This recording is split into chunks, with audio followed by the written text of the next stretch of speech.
Hello students, आज हम लोग कैपेसिटेंस के बारे में बात करने वाले हैं। ठीक है, तो कैपेसिटेंस क्या है उसको समझने से पहले जो हम लोग ऑलरेडी पढ़ चुके हैं उसके साथ कोरिलेट करना कोरिलेट करने की कोशिश करता है। तो हम लोग को पता है कि जब हम लोग किसी भी बॉडी है, इस बॉडी को जो टेम्परेचर है उसको बढ़ाना है। मान लेते हैं कि हमारे पास एक बॉडी है, ये बॉडी का टेम्परेचर बढ़ाना है। तो टेम्परेचर बढ़ाने के लिए हम लोग क्या करते हैं, ये बॉडी को दूसरे कुछ हाई टेम्परेचर वाला, बहुत हाई टेम्परेचर बॉडी के साथ टच कर देते हैं। तो वो क्या होता है, हाई टेम्परेचर जो बॉडी होता है उससे लो टेम्परेचर वाला बॉडी जिसका हम टेम्परेचर बढ़ाना चाहते हैं, हीट ट्रांसफ़र शुरू हो जाता है, वहाँ से हीट यहाँ पे आता है। ठीक है, ये तो टेंडेंसी है, हाई टेम्परेचर से लो टेम्परेचर हीट फ्लो होता है और वो फ्लो हीट सप्लाई करने के बाद इसका टेम्परेचर क्या होता है, बढ़ता है। ठीक है, यही तो प्रोसेस है। हाई टेम्परेचर बॉडी के साथ लो टेम्परेचर कनेक्ट कर देंगे तो हाई से लो हीट जाएगा। तो ये जो लो टेम्परेचर बॉडी है उसको हम लोग टेम्परेचर बढ़ाना चाहते हैं। तो 1 डिग्री टेम्परेचर बढ़ाने के लिए, मतलब यूनिट टेम्परेचर इंक्रीज करने के लिए किसी भी बॉडी में जितना हीट का ज़रूरत है उसे क्या कहते हैं, उसे कहते हैं हम लोग हीट कैपेसिटी। हम लोग तो ये पढ़ चुके हैं ना, heat capacity, specific heat capacity. ठीक है, स्पेसिफिक हीट कैपेसिटी को हम लोग सिर्फ स्पेसिफिक हीट बोल देते हैं। तो हीट कैपेसिटी क्या है, हीट कैपेसिटी मतलब किसी भी बॉडी का 1 डिग्री या फिर हम बोल सकते हैं कि यूनिट टेम्परेचर बढ़ाने के लिए जितना हीट का ज़रूरत है वही क्या है, उसका हीट कैपेसिटी है। Amount of heat required to raise unit temperature of a body is known as heat capacity. अब हम लोग सिमिलरली यहाँ पे देखेंगे कि हमारे पास एक बॉडी है जिसका पोटेंशियल लो है, पोटेंशियल, और एक हाई पोटेंशियल वाला बॉडी है। तो किसी भी बॉडी का अगर हम लोग पोटेंशियल को इंक्रीज करना चाहते हैं, मतलब उसका पोटेंशियल बढ़ाना चाहते हैं, तो पोटेंशियल किसके ऊपर डिपेंड है, KQ/R, मतलब Q के ऊपर डिपेंड करेगा। अगर हम लोग चार्ज बढ़ा देंगे तो पोटेंशियल भी क्या हो जाएगा, बढ़ जाएगा।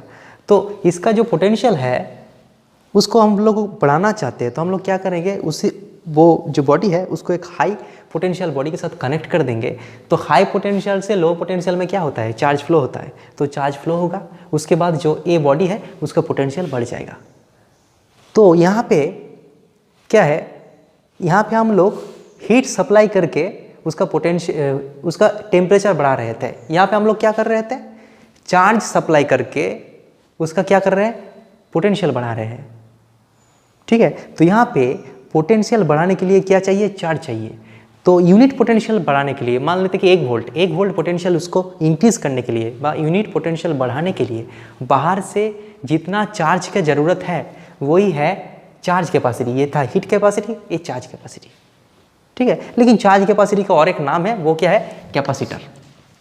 ठीक है, तो यहाँ पे क्या है, एक सिमिलरिटी है। मतलब इसको अगर समझ लोगे तो ये भी समझ सकता है। किसी भी कंडक्टर, कोई भी एक कंडक्टर है, कंडक्टर में है एक बॉडी है, तो उसके क्या है, चार्ज स्टोर करने का कैपेसिटी है। अगर हम लोग उसको चार्ज सप्लाई करेंगे तो उसका पोटेंशियल इंक्रीज हो जाएगा। ठीक है, तो किसी भी जो कंडक्टर है उसका 1 वोल्ट पोटेंशियल बढ़ाने के लिए बाहर से जितना चार्ज चाहिए सप्लाई करना पड़ेगा, वही क्या है, उसका कैपेसिटेंस है। Amount of charge required to raise unit potential is known as charge capacity और capacitance. Just like the heat capacity, amount of heat required to raise unit temperature is known as heat capacity. Amount of charge required to raise unit potential is known as charge capacity और capacitance. ठीक है, अब देखो इसको heat capacity और charge capacity क्यों बोला जाता है। ठीक है, अब देखो चार्ज कैपेसिटी अगर ज़्यादा होगा, किसी का ए बॉडी का चार्ज कैपेसिटी ज़्यादा होगा तो क्या होगा, बहुत ज़्यादा चार्ज स्टोर कर लेगा कम समय में। मतलब मान लेते कि है ये बॉडी का 5 वोल्ट है, इसका 0 वोल्ट है। ठीक है, तो अब देखो ए वाला जो बॉडी है इससे चार्ज लेगा और इसका जब ए चार्ज लेगा तो इसका पोटेंशियल बढ़ेगा। जस्ट लाइक हीट लेगा तो उसका टेम्परेचर बढ़ेगा। तो यहाँ पे देखो हीट ट्रांसफर कब तक होता है, जब दोनों का बॉडी का जितना देर इक्वल ना हो जाता। या अगर 30 डिग्री है, 0 डिग्री है, तो क्या होता है, इसका टेम्परेचर घटता है, इसका टेम्परेचर बढ़ता है। एक टाइम क्या हो जाएगा, जनरली क्या होता है, ये जो हीट सप्लाई करता है ना, इसको हम लोग रिजर्वर कहते हैं, मतलब उसका टेम्परेचर चेंज नहीं होता। इसी तरह इसका 5 वोल्ट है, इसका 0 है, मतलब ए वाला इसका भी बढ़ जाएगा। बढ़ते बढ़ते बढ़ते जब वो 5 वोल्ट के साथ इक्वल हो जाएगा, ए वाला रिजर्वर है, इसका पोटेंशियल नहीं घटेगा। ये रिजर्वर का मतलब क्या होता है, जिसका आप कुछ चार्ज ले लेंगे या फिर चार्ज दे देंगे उसका पोटेंशियल में कोई चेंज नहीं आता है। तो इसमें क्या होगा, ये 5 वोल्ट है तो ये भी 5 वोल्ट हो जाएगा कुछ देर बाद चार्ज लेते लेते।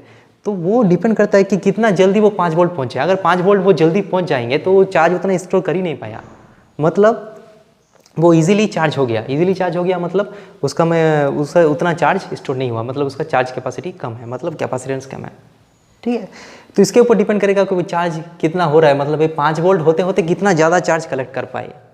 ठीक है, तो कैपेसिटेंस का मतलब क्या होता है, अगर हम लोग यूनिट पोटेंशियल बढ़ाने के लिए ज़्यादा चार्ज चाहिए, मतलब बहुत ज़्यादा चार्ज देंगे तो थोड़ा सा बढ़ेगा, मतलब 5 वोल्ट आते आते ये जब 5 वोल्ट होगा उसके बाद क्या हो जाएगा, चार्ज फ्लो स्टॉप हो जाएगा। तो 5 वोल्ट आते आते वो बहुत ज़्यादा चार्ज स्टोर कर पाएगा, मतलब उसका चार्ज कैपेसिटी ज़्यादा है, इसीलिए उसका कैपेसिटेंस भी ज़्यादा है।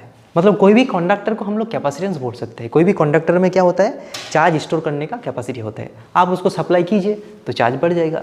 अब हम लोग क्या करते हैं, कैपेसिटेंस निकालते हैं। ठीक है,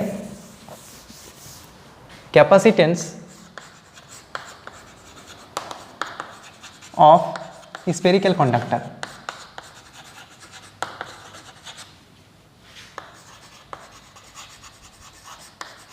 ये निकालेंगे। उससे पहले इसका डेफिनेशन जो है उसको थोड़ा सा लिख लेते हैं कि यहाँ पे जो चार्ज है प्रोपोर्शनल टू V, जितना चार्ज हम ज़्यादा सप्लाई करेंगे उसका पोटेंशियल ज़्यादा हो जाएगा, मतलब potential is proportional to charge. उल्टा करके लिख सकते हैं mathematically, Q is equal to क्या हो जाएगा, CV। ये जो C है, ये C का नाम क्या है, ये एक है कैपेसिटेंस। कैपेसिटेंस, ठीक है, ये जो C है इसका नाम है कैपेसिटेंस। Q मतलब क्या होगा, सॉरी C मतलब क्या होगा, Q/V। कैपेसिटेंस किसी बॉडी का ज़्यादा है मतलब क्या है, ये फ्रैक्शन ज़्यादा है। फ्रैक्शन ज़्यादा है मतलब ऊपर वाला ज़्यादा है, ये वाला कम है। मतलब थोड़ा सा पोटेंशियल, बहुत चार्ज दिया लेकिन इंक्रीज हुआ थोड़ा सा, मतलब क्या है, बहुत चार्ज स्टोर कर पाता है। मतलब थोड़ा सा पोटेंशियल इंक्रीज करने के लिए बहुत सारा चार्ज देना पड़ेगा। ठीक है, 1 वोल्ट बढ़ाने के लिए बहुत ज़्यादा चार्ज देना पड़ेगा, मतलब ज़्यादा वो स्टोर कर पाएगा, इसीलिए इसका कैपेसिटेंस ज़्यादा है। और अगर इसका ये अगर कैपेसिटेंस कम होगा, मतलब ये कम होगा ये ज़्यादा होगा, मतलब बहुत पोटेंशियल हम लोग बढ़ाएंगे, ठीक है, और चार्ज स्टोर कम होगा। ठीक है, मतलब उसमें क्या होगा, स्टोरेज कैपेसिटी कम है, मतलब कैपेसिटेंस कम है। अब यहाँ पे देखते हैं स्फेरिकल कंडक्टर का कैपेसिटेंस क्या होता है। ये एक स्फेरिकल कंडक्टर है, इसमें अगर हम लोग चार्ज सप्लाई करेंगे तो इसमें क्या होगा, चार्ज आ जाएगा। ठीक है, चार्ज आ जाएगा। तो इसके जो चार्ज आ गया, मान लेते हैं इसके ऊपर Q चार्ज आ गया, तो Q चार्ज आ गया तो इसका पोटेंशियल क्या है, तो हमको मालूम है कि पोटेंशियल क्या होता है। पोटेंशियल मतलब क्या होता है, स्फीयर का पोटेंशियल मालूम है, KQ/R होता है। तो इसका रेडियस अगर क्या होता है, R होगा, तो यह क्या हो जाएगा, K मतलब 1/4πε0 Q/R, ये पोटेंशियल होगा। सो इसके सरफेस में कितना पोटेंशियल होगा, ये वाला। तो हम लोग को मालूम है कि C उसको क्या होता है, Q/V होता है, सॉरी चार्ज/V, यहाँ पे चार्ज Q होगा तो चार्ज/V बैठा देंगे, तो इसमें क्या हो जाएगा, Q कट जाएगा, ये हो जाएगा 4πε0R। ठीक है, तो ये हो गया स्फेरिकल कैपेसिटेंस का कैपेसिटेंस कितना होता है, 4πε0R। मतलब इस कोई भी स्फेरिकल शेप एक कंडक्टर है, कोई भी बॉल है, मेटेलिक बॉल होना चाहिए, मतलब कंडक्टर होना चाहिए, तो उसका चार्ज स्टोर करने का कैपेसिटी है, तो उसका कितना होता है, 4πε0R। रेडियस के ऊपर डिपेंड करेगा, रेडियस जितना ज़्यादा होगा उसका कैपेसिटेंस उतना ही क्या होगा, ज़्यादा होगा। ठीक है, तो यहाँ पे क्या होता है कि इसके ऊपर कई सारा प्रॉब्लम हम लोग मतलब सॉल्व करते हैं। तो यहाँ पे एक प्रॉब्लम हम लोग थोड़ा सा देख लेंगे, उसके बाद और एक प्रॉब्लम करेंगे। तो अब हम लोग एक प्रॉब्लम को सॉल्व कर लेते हैं। यहाँ पे क्वेश्चन पूछा गया कि 27 small spherical drop with charge 2 coulomb combine to form a big drop. मतलब ऐसा छोटा छोटा ड्रॉप है, कई सारा ड्रॉप है, टोटल कितना ड्रॉप है, 27 ड्रॉप है। ठीक है, और कंबाइन करके क्या हुआ, एक सिंगल ड्रॉप बना। ठीक है, उसको हर एक पॉइंट का चार्ज क्या है, 2 कूलम चार्ज है, 2 कूलम, सबका 2 कूलम है, सब कंबाइन होके एक बिग ड्रॉप बन गया। ठीक है, तो इसका रेडियस, अच्छा रेडियस ऑफ स्मॉल ड्रॉप वो भी दिया हुआ है, रेडियस ऑफ स्मॉल ड्रॉप उसका क्या है, 2 सेंटीमीटर है। ठीक है, अब देखो, तो यहाँ पे पूछा गया कि जो बिग ड्रॉप होगा उसका कैपेसिटेंस क्या होगा। कैपेसिटेंस का फॉर्मूला क्या होता है, 4πε0R। तो यहाँ पे देखो, या जो छोटा छोटा बॉल है उसका रेडियस अगर 2 सेंटीमीटर है, इसका मतलब ये नहीं कि इसका रेडियस 27 × 2 24, ऐसा नहीं होता। एक्चुअली क्या होता है, वॉल्यूम कंजर्वेशन होता है। तो क्या होता है, 27 ड्रॉप है, सबका वॉल्यूम क्या है, 4/3 pi small R cube. 27 times ये जो वॉल्यूम होगा ये होगा बिग ड्रॉप का वॉल्यूम, जिसका रेडियस अगर कैपिटल आर होगा तो ये हम लोग लिख सकते हैं, वॉल्यूम कंजर्वेशन होता है। तो इसमें क्या होता है, देखो 4/3 पाई ये तो कट जाएगा, कैपिटल आर क्या होगा 27 आर क्यूब, उसका टू दी पावर 1/3 हो जाएगा, करेंगे तो क्या हो जाएगा 3r हो जाएगा, मतलब 3r मतलब 6 सेंटीमीटर हो जाएगा। 6 इसको मीटर ले लेते हैं, इसको क्या लेते हैं मीटर, मतलब जो बिग ड्रॉप है उसका क्या हो जाएगा, उसका रेडियस 6 मीटर हो जाएगा।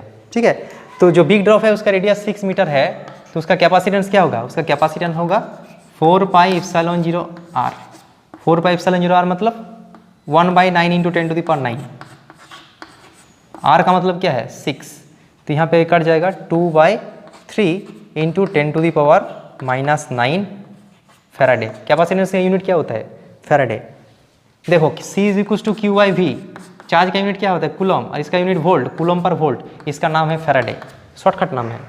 ठीक है, इसका नाम क्या है फैराडे, मतलब 1 फैराडे 2 फैराडे ऐसे मेजर किया जाता है कैपेसिटेंस। ठीक है, तो ऐसे कैपेसिटेंस निकल गया। अब क्या निकालना है, चार्ज निकालना है कि इस सब का चार्ज है 2 कूलम से, तो इसका चार्ज क्या होगा, वेरी सिंपल, उसका चार्ज क्या होगा, कैपिटल Q क्या हो जाएगा 27 × स्मॉल q, 27 × 2 मतलब 54 कूलम हो जाएगा। क्यों हो जाएगा, चार्ज कंजर्वेशन। चार्ज हमेशा क्या होता है सिस्टम का कंजर्व रहता है, तो सब मिला के टोटल चार्ज जितना होगा इसका चार्ज उतना ही होगा। चार्ज कंजर्वेशन होता है, वॉल्यूम कंजर्वेशन होता है, लेकिन पोटेंशियल कंजर्वेशन नहीं होता है, रेडियस कंजर्वेशन नहीं होता है, इसको याद रखना है। अब देखो ये प्रॉब्लम हम सॉल्व किए। अब देखो कैपेसिटेंस जो होता है, एक कंडक्टर को हम लोग क्या करते हैं, इसके ऊपर कितना चार्ज हम लोग स्टोर करना चाहते हैं, उसके लिए क्या चाहते हैं हम लोग एक हाई पोटेंशियल वाला बॉडी रिजर्वर के साथ ऐड कर देंगे, तो यहाँ से क्या होगा चार्ज इधर आता है और यहाँ पे चार्ज हो जाता है, चार्जिंग चलता है, मतलब यहाँ से चार्ज ऐसे आता रहता है और इसका पोटेंशियल क्या होगा, पोटेंशियल बढ़ता है, इसका पोटेंशियल क्या होता है बढ़ता है, बढ़ते बढ़ते बढ़ते बढ़ते एक टाइम का क्या हो जाएगा, इसके साथ इक्वल हो जाएगा, होगा कि नहीं होगा। अगर इसका पोटेंशियल भी है तो कुछ देर बाद इसका भी पोटेंशियल भी हो जाएगा, इसका पोटेंशियल डिक्रीज नहीं होगा, रिजर्वर है, इनफाइनाइट सोर्स है, तो यहाँ से चार्ज यहाँ पे ट्रांसफर होगा और यहाँ पे क्या हुआ चार्ज स्टोर होगा, उसके बाद पोटेंशियल V हो जाएगा। जब V हो जाएगा तब क्या हो जाएगा, फर्दर चार्ज ट्रांसफर नहीं होगा, होगा कि नहीं होगा, नहीं होगा, क्योंकि ऑलरेडी उसमें V हो गया, तो अगर दोनों बराबर हो गया तो चार्ज पोटेंशियल डिफरेंस ही नहीं रहा, तो यहाँ पे चार्ज कैसे ट्रांसफर होगा। अगर दोनों टेम्परेचर सेम हो गया तो हीट ट्रांसफर नहीं होता। सिमिलरली चार्ज अगर सेम होगा तो यहाँ पे पोटेंशियल सेम हो जाएगा तो चार्ज नहीं ट्रांसफर होगा। तो चार्ज अगर ट्रांसफर नहीं होगा, लेकिन हम लोग और इसको कैपेसिटी ज़्यादा करना चाहते हैं, मतलब इसी पोटेंशियल में हम लोग इसका चार्ज और बढ़ाना चाहते हैं और ज़्यादा चार्ज स्टोर करना चाहते हैं, तो एक ही उपाय है, क्या करना पड़ेगा, इसका पोटेंशियल थोड़ा सा घटाना पड़ेगा। तो इसके लिए हम लोग क्या करेंगे, इसके बगल में मतलब जो वाला कंडक्टर है उसके बगल में और एक कंडक्टर रख देंगे। अब देखो कंडक्टर जब हम रख देंगे, ये प्लस चार्ज है, तो ये क्या होगा, इसके प्लस के वजह से इसमें क्या होगा इंडक्शन हो जाएगा, ये हमको मालूम है इंडक्शन, इसका जो चार्ज है उसको डिस्ट्रीब्यूट हो जाएगा, मतलब प्लस वाला किसी बॉडी के सामने एक न्यूट्रल बॉडी लाओगे तो क्या हो जाएगा, इसका नेगेटिव चार्ज इससे चला जाएगा, इधर चला जाएगा, ऐसा हो जाता है ना। तो ये वाला नेगेटिव जो चार्ज होता है वो इधर आ जाएगा और यहाँ पे पॉजिटिव चार्ज इधर आ जाएगा, मतलब जो नेगेटिव है वो इधर शिफ्ट हो जाएगा इसका ड्यू टू द इंडक्शन। अब क्या करेंगे, इसको हम ग्राउंड कर देंगे, इसको ग्राउंड कर देंगे तो ये वाला पॉजिटिव चार्ज क्या आ जाएगा, ग्राउंड में आ जाएगा, तो यहाँ पे बचा नेगेटिव चार्ज। अब नेगेटिव चार्ज क्या करता है, नेगेटिव पोटेंशियल क्रिएट करता है KQ/R। तो यहाँ पे जो पोटेंशियल है उसका पोटेंशियल इसके खुद के वजह, इसके वजह से तो भी पोटेंशियल और इसके वजह से इसका पोटेंशियल क्या हो जाएगा, घट जाएगा। तो due to the presence of negative charge इसका पोटेंशियल घट जाएगा, मतलब वो 5 वोल्ट पहुँच गया था, अब उसका इसके वजह से कुछ नहीं किया, ऐसे रख दिया, तो इसके वजह से क्या हुआ, ग्राउंड कर दिया, इसके वजह से इसका पोटेंशियल 5 से 4 हो गया, मतलब इसके तब क्या करेगा, ये 4 है 5 है, मतलब अनइक्वल है, फिर इक्वल होना चाहिए, मतलब और चार्ज लेगा, उसके बाद फिर 5 में पहुंच जाएगा। तो हम लोग क्या करेंगे, ऐसे करके हम लोग क्या करेंगे, इसका जो स्टोरेज कैपेसिटी है वो बढ़ा सकते हैं। इसीलिए सिंगल कंडक्टर कैपेसिटेंस है, लेकिन अगर हम लोग डबल कंडक्टर यूज़ करेंगे, मतलब एक कंडक्टर के पास और एक कंडक्टर रख देंगे, बीच में कुछ गैप होगा, मतलब कुछ ER भी हो सकता है, कुछ इंसुलेटर रहेगा, तो दोनों कंडक्टर जब हम लोग रखेंगे तो उसका कैपेसिटी क्या हो जाएगा, इंक्रीज हो जाएगा। इसीलिए हम लोग क्या करता है, ऑलवेज 2 कंडक्टर रखते हैं। अब इसको अर्थ कर दिया, कभी कभी हम लोग क्या करते हैं, ऐसे करते हैं, 2 कंडक्टर रखते हैं और बैटरी के साथ कनेक्ट करते हैं, ये पॉजिटिव के साथ कनेक्ट करते हैं या नेगेटिव के साथ कनेक्ट करते हैं। नेगेटिव मतलब कई तरह हम लोग कभी कभी अर्थ भी बोलते हैं। तो कभी कभी हम लोग ये वाला डायग्राम ऐसे भी बना सकते हैं, पॉजिटिव के साथ इसको रख दिया तो इसमें पॉजिटिव आ जाएगा और इसमें क्या हो जाएगा, इक्वल अमाउंट ऑफ नेगेटिव आ जाएगा और इसका कैपेसिटी क्या हो जाता है, इंक्रीज हो जाता है। ठीक है, अब हम लोग क्या करेंगे, कैपेसिटेंस का फॉर्मूला निकालेंगे। ठीक है, capacitance of A parallel plate capacitors देखते हैं थोड़ा सा। Capacitance of parallel plate capacitor.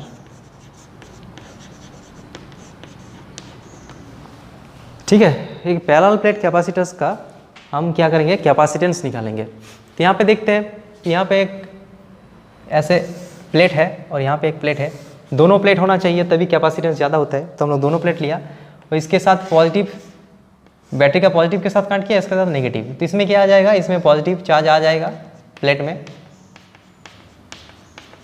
और equal amount of negative charge यहाँ पे आ जाएगा। इसमें मान लेते कि प्लस क्यू, इसमें माइनस क्यू चार्ज आ जाएगा। तो हम लोग क्या निकालना है, इसका कैपेसिटेंस निकालना है। कैपेसिटेंस निकालने के लिए हम लोग को क्या चाहिए, इन दोनों का बीच का पोटेंशियल डिफरेंस निकालना है। ठीक है, तो पोटेंशियल डिफरेंस कैसे निकाल सकते हैं हम लोग, पहले तो हम लोग क्या करते हैं, पोटेंशियल डिफरेंस कैसे निकाल सकते हैं, हमको फॉर्मूला मालूम है क्या होता है। ए वाला जो फॉर्मूला है कि V B minus V A is equals to negative of electric field dot displacement vector integration A to V. A वाला जो रिलेशन था ना इलेक्ट्रिक फील्ड और पोटेंशियल का, वो वाला हम लोग यहाँ पे यूज़ कर सकते हैं। तो हम लोग क्या करते हैं, इसका पोटेंशियल मान लेते हैं कि कुछ है, पोटेंशियल डिफरेंस हम लोग को निकालना है। तो इसका पोटेंशियल 0 मान लेते हैं और इसका पोटेंशियल मान लेते हैं v। हम कुछ भी मान सकते हैं, मतलब ए वाला v बैटरी है, बैटरी का पोटेंशियल डिफरेंस v है, मतलब ए वाला v है और 0 है, ऐसे भी मान सकते हैं हम लोग इजी वे में।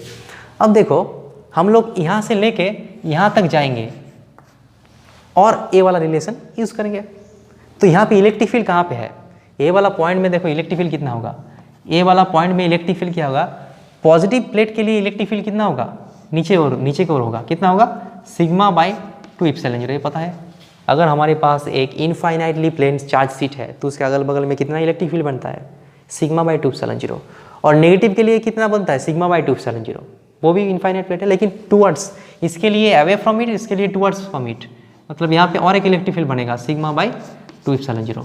मतलब इसका जो यहाँ पर रीजन है टोटल कितना इलेक्ट्रिक फील्ड बनेगा, इलेक्ट्रिक फील्ड बनेगा सिग्मा बाई 2 एप्सिलॉन 0। किसके लिए, पॉजिटिव के लिए, नेगेटिव के लिए भी सिग्मा बाई 2 एप्सिलॉन 0। इसके लिए डाउनवर्ड, इसके लिए भी डाउनवर्ड, तो दोनों ऐड हो गया तो क्या हो जाएगा, सिग्मा बाई एप्सिलॉन 0। सिग्मा का मतलब क्या आता है, चार्ज पर यूनिट एरिया। तो इसके चार्ज कितना है, चार्ज एरिया कितना है, ए यूनिट। तो इसमें क्या हो जाएगा, क्यू बाई ए एप्सिलॉन 0। ये हो गया इसका इलेक्ट्रिक फील्ड। तो इलेक्ट्रिक फील्ड कहाँ पे है, डाउनवर्ड। इलेक्ट्रिक फील्ड कितना है, डाउनवर्ड। इलेक्ट्रिक फील्ड क्या है, डाउनवर्ड, डाउनवर्ड। हम लोग जा रहे हैं ऊपर, इलेक्ट्रिक फील्ड है डाउनवर्ड। तो यहाँ पे हम लोग लिख सकते हैं कि हम लोग ए पॉइंट से बी पॉइंट जा रहे हैं, मतलब यहाँ से यहाँ तक जा रहे हैं। तो हम लोग क्या लिख सकते हैं, यहाँ पे वी बी मतलब v minus 0 is equal to minus integration E dot D L. E dot D L मतलब अच्छे से देखना, ई किधर है, डाउनवर्ड है, पॉजिटिव प्लेट से नेगेटिव की प्लेट को। हम लोग डिस्प्लेसमेंट कहाँ पे कर रहे हैं, नीचे से ऊपर, मतलब दोनों का बीच का एंगल क्या है, 180 डिग्री। तो हम लोग लिख सकते हैं E D L cos pi A dot B कुछ T B cos theta. Cos pi मतलब क्या होता है, -1 होता है। तो इसमें क्या हो जाएगा, माइनस माइनस प्लस हो जाएगा, E dot E D L. और इंटीग्रेशन कहाँ से कहाँ होगा, जब हम यहाँ पे था, मान लेते कि इसका जो गैप है, ये वाला गैप स्मॉल टी है। तो अगर हम लोग यहाँ से यहाँ जा रहे हैं, मतलब हम लोग 0 से लेके डी तक जा रहे हैं। यहाँ पे जब स्टार्ट किया तो डिस्टेंस हमारा डिस्प्लेसमेंट कितना था, 0। यहाँ पे जब पहुँचेंगे तो डिस्प्लेसमेंट कितना होगा, डी। तो 0 से डी तक। यहाँ पे ई क्या हो जाएगा, ई का वैल्यू क्या है, क्यू बाई ए एप्सिलॉन 0 और ये है डी एल, 0 से डी। अब इंटीग्रेशन जब कर रहे हैं तो ये वाला तो कांस्टेंट है, तो कांस्टेंट टर्म बाहर आ जाता है। तो इंटीग्रेशन क्या हो जाएगा, क्यू बाई ए एप्सिलॉन 0 और यहाँ पे डी एल का इंटीग्रेशन करने से क्या होगा, इसी एल होगा, उसका लिमिट बैठाएंगे, ऊपर डी नीचे 0। ठीक है, तो उसका वैल्यू क्या आ जाएगा, Q by A epsilon 0 D minus 0। एक बार डी बैठाएंगे, एक बार 0 बसाएंगे, तो क्या हो जाएगा, Q D by A epsilon 0। ए हो गया पोटेंशियल डिफरेंस, हमारा पोटेंशियल डिफरेंस निकल गया। तो V अगर निकल गया, potential difference V minus 0 VT निकल गया, तो कैपेसिटेंस का फॉर्मूला क्या है, C equals to Q by V। तो Q की जगह Q डालेंगे, V की जगह क्या डालेंगे, QD by A epsilon 0। Q cut जाएगा तो अल्टीमेटली क्या आंसर आ जाएगा, इप्सिलॉन 0 A बाई D। ठीक है, तो कैपेसिटेंस का वैल्यू क्या निकल गया पैरेलल प्लेट कैपेसिटेंस के लिए, इप्सिलॉन 0 A बाई D। मतलब this is the capacitance of A parallel plate capacitor. इसमें क्या क्या क्या है, एरिया है, area of the plates, plates का एरिया कितना है, सर्कुलर भी हो सकता है, स्क्वायर, और उसका सेपरेशन कितना है वो भी। So this is the capacitance of A parallel plate capacitors. अब यहाँ पे क्वेश्चन पूछा जाता है कि पैरेलल प्लेट कैपेसिटेंस का जो कैपेसिटेंस होता है वो किन किन चीज़ों के ऊपर डिपेंड करेगा। तो क्वेश्चन आता है, पता है इप्सिलॉन 0 है, इप्सिलॉन 0 मतलब क्या है, मतलब इसके अंदर क्या मीडियम है, दोनों प्लेट के अंदर क्या है, क्या रहना चाहिए, इंसुलेटर रहना चाहिए। मतलब यहाँ पे एयर है इसीलिए इप्सिलॉन 0, कुछ अलग रहेगा तो इप्सिलॉन, मतलब इन दोनों का बीच में कौन सा मीडियम है उसके ऊपर डिपेंड करेगा, प्लेट्स का एरिया के ऊपर डिपेंड करेगा, और दोनों का बीच का जो गैप है, सेपरेशन है, उसके ऊपर डिपेंड करेगा। इसके ऊपर कई सारा प्रॉब्लम हो सकता है कि कुछ एक प्रॉब्लम सॉल्व कर लेते हैं, यहाँ पे कर लेते हैं कि मान लेते हैं कि पैरेलल प्लेट दो कैपेसिटर ऐसा दिया हुआ है, दोनों का गैप दिया है 3 सेंटीमीटर, और इसका जो रेडियस है सर्कुलर शेप में है तो इसका रेडियस दिया हुआ है 5 सेंटीमीटर। ठीक है, तो यहाँ पे क्या करना है, कैपेसिटेंस निकालना है। तो क्या होगा, C equals to epsilon 0 A by D। Epsilon 0 का वैल्यू क्या मालूम है, 8.85 10⁻⁻12। A का मतलब क्या होगा, पाई आर स्क्वायर, R मतलब क्या है, सेंटीमीटर है, तो 5 × 10⁻²2 करेंगे तो क्या हो जाएगा, मीटर में कन्वर्ट हो जाएगा, उसका स्क्वायर करेंगे। उसके बाद D मतलब 3 सेंटीमीटर, तो 3 × 10⁻²2। इसको थोड़ा सा कैलकुलेशन करना पड़ेगा, कैलकुलेटर में नहीं कर सकते, ऐसे ही करना होगा तुमको क्योंकि कैलकुलेटर अलाउ नहीं है। तो यहाँ पे क्वेश्चन में आंसर आ जाएगा। ठीक है, ऐसे हम लोग निकाल सकते हैं। और कई सारा प्रॉब्लम हो सकता है कि इसका डिस्टेंस गैप दुगना कर दिया तो कैपेसिटेंस क्या हो जाएगा, कैपेसिटेंस क्या हो जाएगा, आधा हो जाएगा क्योंकि ये इन्वर्सली प्रोपोर्शनल है। इसका रेडियस दुगना कर दिया तो कैपेसिटेंस क्या हो जाएगा, 4 गुना हो जाएगा, क्योंकि रेडियस दुगना करने से एरिया 4 गुना हो जाएगा, तो कैपेसिटेंस भी क्या हो जाएगा, 4 गुना हो जाएगा। तो मतलब कैपेसिटेंस हम लोग जो कैपेसिटर होता है मतलब 2 प्लेट होना चाहिए। ठीक है, 2 कंडक्टर होना चाहिए। सिंगल कंडक्टर में कैपेसिटेंस क्या होता है, थोड़ा सा कम होता है, तो उसको बढ़ाने के लिए हम लोग क्या करते हैं, 2 कंडक्टर यूज़ करते हैं। तो 2 कंडक्टर जब हम लोग लेते हैं तो उसका कैपेसिटेंस इंक्रीज हो जाता है। अब हम 2 प्लेट भी ले सकते हैं, 2 कुछ स्फीयर ले सकते हैं, स्फेरिकल कैपेसिटेंस, और कुछ और भी हो सकता है। ठीक है, तो ये हो गया हमारा बेसिक चीज़ कैपेसिटेंस के, जो हम लोग हीट कैपेसिटी पढ़े हैं उसके साथ कंपेयर करके जब हम लोग अगर देखेंगे तो कैपेसिटेंस ईजिली हम लोग को समझ में आ जाएगा। ठीक है, और इसमें कई सारा प्रॉब्लम है, उसको सॉल्व करना पड़ेगा। अब थोड़ा सा हम लोग देख लेते हैं कि कॉम्बिनेशन ऑफ कैपेसिटेंस, कई सारा कैपेसिटेंस को अगर कंबाइन कर देंगे तो उसका इफेक्ट क्या हो जाएगा। 2 फैराडे वाला 3 कैपेसिटेंस को कंबाइन कर देंगे तो रिजल्ट में क्या आ जाएगा, वो वाला हम लोग पढ़ेंगे। ठीक है, तो एक लोग पहले हम लोग क्या करेंगे, कैपेसिटेंस इन सीरीज कनेक्शन करेंगे, उसके बाद पैरेलल कनेक्शन करेंगे और उसका इक्विवेलेंट कैपेसिटेंस निकालेंगे। अब बात आती है कि इक्विवेलेंट का मतलब क्या है। इक्विवेलेंट का मतलब ये तीनों जो काम कर रहा है वो सिंगल ही काम करेगा, वो वाला कैपेसिटेंस, तो उसका वैल्यू क्या होगा। मतलब इन तीनों के रिस्पेक्ट में, तीनों को हटा के हम लोग किन वैल्यू, कौन सा वैल्यू का कैपेसिटेंस यहाँ पे लगाए ताकि सेम इफेक्ट हम लोग पा सकें। तो यहाँ पे सीरीज कनेक्शन मतलब क्या होता है, एक का पॉइंट जब खत्म होता है वो दूसरे का शुरू होता है, वो होता है सीरीज कनेक्शन। पैरेलल कनेक्शन क्या होता है, पैरेलल कनेक्शन में क्या होता है, हर एक का पहला पॉइंट एक साथ और दूसरा पॉइंट एक साथ जुड़ जाता है, तो वो क्या होता है, पैरेलल कनेक्शन होता है। अब देखो सीरीज कनेक्शन में क्या होता है, जब हम लोग इसको एक बैटरी के साथ कनेक्ट करेंगे, भी पोटेंशियल डिफरेंस कनेक्ट करेंगे, तो यहाँ पे मान लेते कि ये पोटेंशियल डिफरेंस है। सीरीज कनेक्शन में क्या होता है, पोटेंशियल डिफरेंस डिवाइड हो जाता है, मतलब कुछ इसके अंदर पोटेंशियल डिफरेंट होगा V1, इसके अंदर V2 होगा, कुछ A यूज़ करेगा और कुछ A यूज़ करेगा, तीनों मिला के पोटेंशियल डिफरेंस 10 है, मतलब यह 5 और 4 ऐसे हो सकता है कुछ। और देखो क्या होगा, यहाँ पे पॉजिटिव चार्ज यहाँ से जाएगा, पॉजिटिव से पॉजिटिव चार्ज जाएगा, यहाँ मान लेते कि Q चार्ज स्टोर हुआ है कि नहीं। यहाँ पे अगर यहाँ पे चार्ज स्टोर हो रहा है प्लस, सॉरी यहाँ पे स्टोर होगा प्लस प्लस प्लस प्लस। तो यहाँ पे क्या हो जाएगा, इंडक्शन की वजह से इक्वल एंड अपोजिट चार्ज यहाँ पे आ जाएगा माइनस क्यू।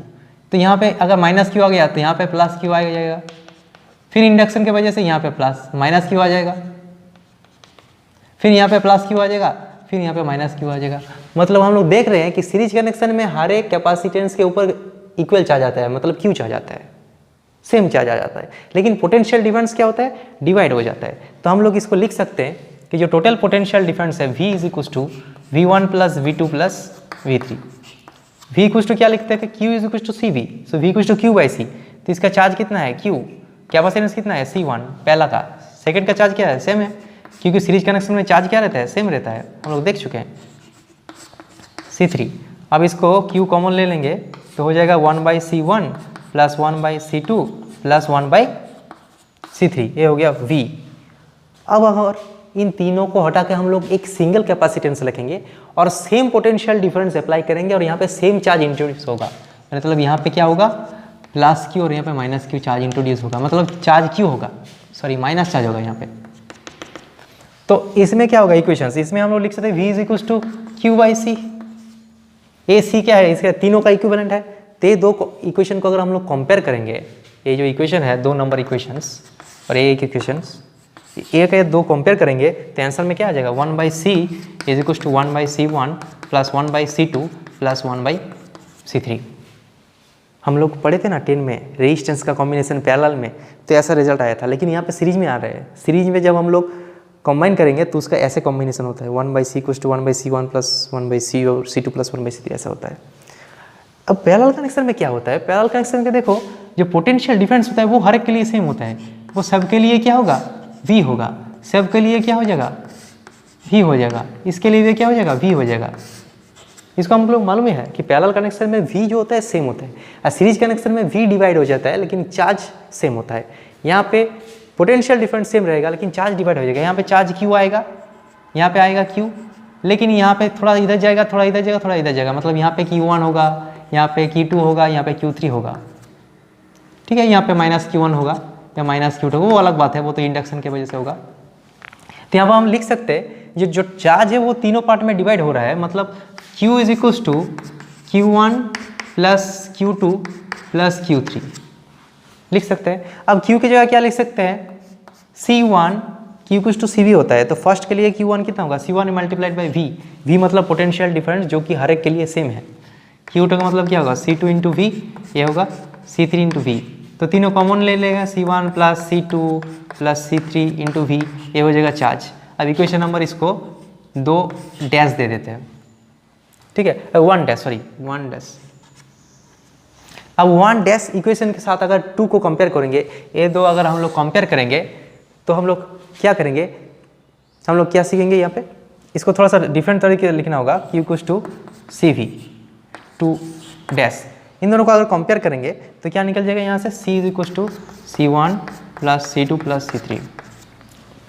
मतलब रेजिस्टेंस जब सीरीज में कनेक्शन होता है तो उसका रिलेशन ऐसा होता है R equal to R1 plus R2 plus R3।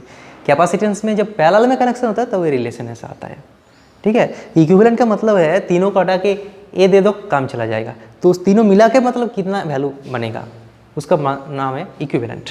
तो सीरीज कनेक्शन में क्या होता है 1 बाई सी ऐसे होता है और पैरेलल में क्या होता है ऐसे होता है, इसको याद रखना है, ठीक है। इसके ऊपर भी कई सारा प्रॉब्लम्स हो सकता है, ये तो हम लोग इसका डेरिवेशन कर लिया, इसके ऊपर हम लोग कई सारा प्रॉब्लम सॉल्व कर सकते हैं।